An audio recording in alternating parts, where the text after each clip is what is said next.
cars that are smaller and more efficient can also be more desirable. Alfa Romeo hopes proof can come in the form of their Mito, one of the new breed of small yet desirable sporty premium compact models.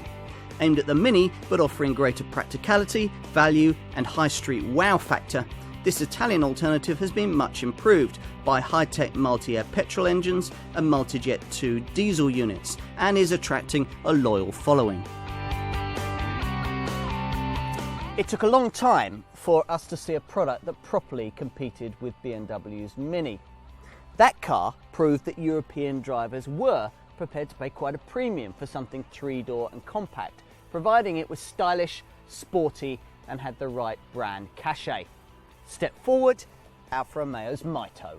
30 years ago, enthusiasts on real-world budgets dreamed of an Italian car packing all of Alfa's heritage and spirit into a 4-metre length and realised it with the iconic Alfasud. Today, the Mito should satisfy their kids in exactly the same way. It was launched in the UK early in 2009, but substantially improved less than a year later with the introduction of high-tech multi-jet 2 diesel and revolutionary 1.4 litre multi-air petrol engines. So, where to start? Perhaps with that name, combining as it does the first two letters of Milan, where Alfa Romeo was conceived, and Turin, or in Italian Torino, where the cars are made.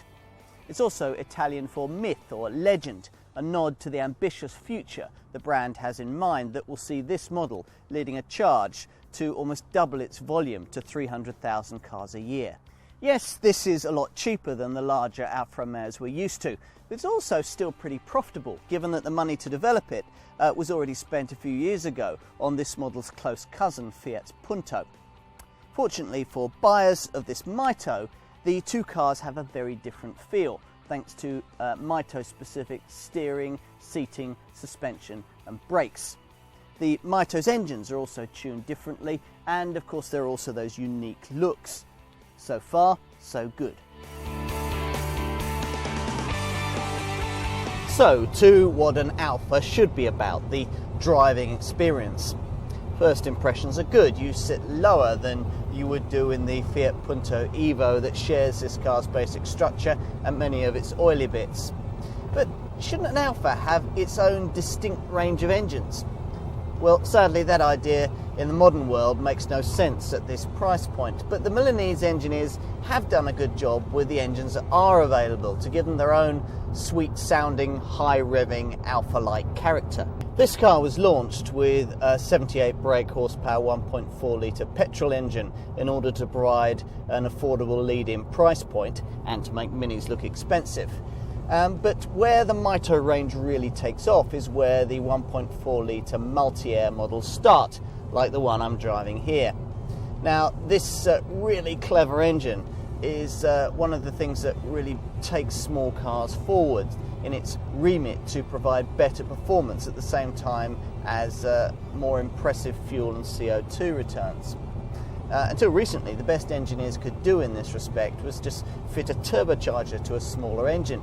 But more recently they've tried a bit harder. Variable valve timing systems have moved things on, but not to the point where a decently performing petrol engine can properly begin to match its diesel equivalent when it comes to torque and fuel consumption. The 1.4 litre multi-air petrol power plants in this Mito are the first to do just that, offering 105, 135 and 170 brake horsepower performance, but fuel consumption returns on the combined cycle of around 50 miles to the gallon. If you're in the 135 brake horsepower version, rest to 60 takes only 8.4 seconds, and only slightly longer if you go for the twin clutch TCT semi-automatic gearbox that's an alternative to the standard 5-speed manual. In this 170 brake horsepower cloverleaf model, the rest to 60 time is 7.5 seconds. Pulling power through the gearbox, a short shifting 6-speed manual transmission in the case of this cloverleaf, is even better, and it's all delivered in a way that's so torquey, lag-free and smooth that you'd swear that you were at the wheel of a normally aspirated 6-cylinder car rather than, well, in this case a little turbo 4. In its own way, this car's diesel range is almost as eye-catching, thanks to the use of clever Multijet 2 technology. The engineers have developed both 1.3 and 1.6 litre JTDM2 units, with the lower powered 95 brake horsepower 1.3 unit being especially impressive. Thanks to a meaty 200 newton meters of torque, it pulls like a train from lower speeds, with overtaking capability more potent than the 11.6 second 0 to 60 sprint time would suggest. And as we'll see, it's impressively fuel efficient and eco-friendly to run. To get the most from the performance on offer right across the Mito range, the Alfa engineers have turned to some pretty sophisticated electronics to further set their car apart. Now, the first I'm not totally convinced by. It's called Dynamic Steering Torque, or DST, and it's a system that offers a sort of counter-steering effect in fast corners to combat oversteer and keep the car really stable when you're going through a quick set of curves. Now, no doubt it does, but the whole effect that you get through this all-electric setup is rather vague, certainly less feelsome than I'd expect from a sporting Super Mini of this type. Much better thought out is Alfa's clever Q2 differential, which transfers torque to the wheels that have the best grip to use it at any given time. You can carry a lot of speed into corners, thanks to the fact that there's very little body roll, and you don't need to brake into corners so much because of the way the car is so stable on the road. But if you do, there's a CVC cornering brake control system that releases the braking pressure on the wheel as you go into a corner and keeps the car more stable. Now, the reason that body roll is so well controlled is that this car has been set up to ride very firmly, too firmly for many people, although that's not such a problem on this top Cloverleaf model, which is the first car in its class to feature active suspension, able to automatically adjust the dampers to suit the road conditions and driver input. But the Mito's pièce de résistance is its DNA system, able via different settings to adjust throttle response, transmission response, power steering assistance, the amount to which the stability control intervenes, and on this Cloverleaf version it can even adjust the suspension to different settings. The initials stand for dynamic, normal and all-weather, and these three settings can be accessed via a 3-position rocker switch rather tucked away behind the gear lever here. Now, unlike some systems of this sort, you don't need to be a professional driver to notice the difference that it makes, especially if you're at the wheel of a 1.4 litre multi-air petrol model like I am here. Switching to dynamic in a version like this, courtesy of a kind of overboost effect for the turbo, really makes the car sit up and take an interest in the road ahead. Most cars have some kind of styling brand identity, but with an Alfa, the whole shape has a unique look that could belong to no other marque. From the serpent-eating baby badge on the shield-shaped front grille to the round jewel-like LED tail lights. The sleek look with its 0.29 slippery CD drag coefficient is derived from Alfa's 450 brake horsepower 8C Competizione supercar and is one you'll either love or hate. Unfortunately, this is a 3-door only shape, but at least there's decent room in the back for a couple of adults on shorter journeys, even if it is a little awkward for them to get in to start with. There's a lot more space back here than the pathetic burst you get in a Mini though. The 270 litre luggage bay is nearly twice a Mini's size, even if it is accessible via a rather narrow opening with a rather high-ish loading lip. As with most cars of this kind, you can fold forward the rear seat, although the kind of split folding arrangement you'd normally expect is rather meanly only offered at extra cost. If you do fold it forward, you can increase the space available to 960 litres. Now, if you're going to pay premium money for something sized somewhere between a Super Mini and a family hatchback, you want it to feel pretty special inside, and the Alfa doesn't disappoint. The dials are hooded in true Alfa style, and the carbon fibre look dashboard covering is part of a variety of racy looking trim materials employed to impressively upmarket effect. List prices for the 3-door only range suggest that you'll pay between about £12,000 to £18,000 for a petrol Mito and between £14,000 and £17,000 if you want a diesel one. For a proper Alfa rasp with proper Alfa performance in a petrol model, I'd suggest that you start your search with a 135 brake horsepower 1.4 litre multi-air variant, which will cost you from around £15,000.